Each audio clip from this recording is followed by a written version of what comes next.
In this work was developed a novel framework to evaluate and train object detection models for search and rescue missions at the sea with autonomous human vehicles. Currently, in search and rescue missions technology research, we have some challenges. We have a few datasets available, and this makes that it's hard to train and to evaluate models for image recognition or for search and rescue missions overall. At the same time, we have a high cost of data acquisition that involves bringing people to the sea, and these people keep treading water in the sea while we need to fly over them and record them. At the same time, we have high costs for real tests due to the same reasons from the data acquisition. And also, we have a high risk for autonomous operation tests, which involves flying with the UAV on the sea, and we have high chance of losing this aircraft. And once you lose that, to find it again can be very costly or very hard. At the same time, for solving this problem, we have some demands. These demands are: we need to reproduce a disaster surroundings with high fidelity. At the same time, we need to have a framework that allows us to use UAV control systems simultaneously with the mission that is occurring.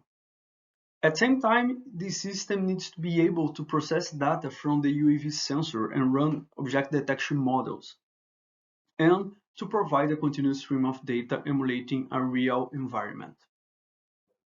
The proposed solution is based in virtual world environment that allow us to have a high fidelity in-flight dynamics and also a real control algorithm platform over the UAV. In this case, we used the Unreal Engine 4 for the simulated world that has the drone and where the images are captured.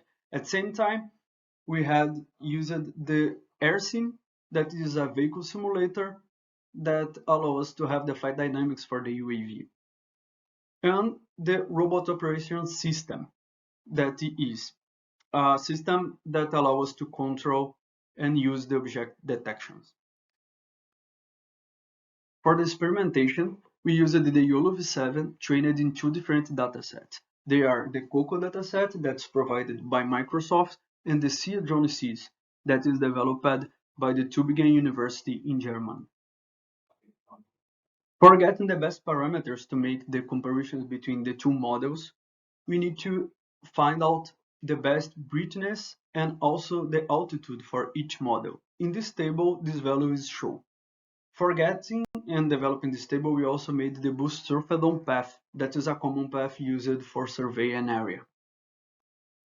Seeing the both confusion matrix of the models, we can see that both had a good accuracy, and these show us good conclusions that are: with these high accuracies, we can see that the framework shows high interchangeability between the real and virtual worlds. At the same time, the system allows the creation of flexible scenarios for different contexts. As future work, we see that it's possible to make the opposite approach testing object detection systems developed in virtual worlds in real-world dataset. And at the same time, the automatic labeling system can improve the creation of datasets for the future.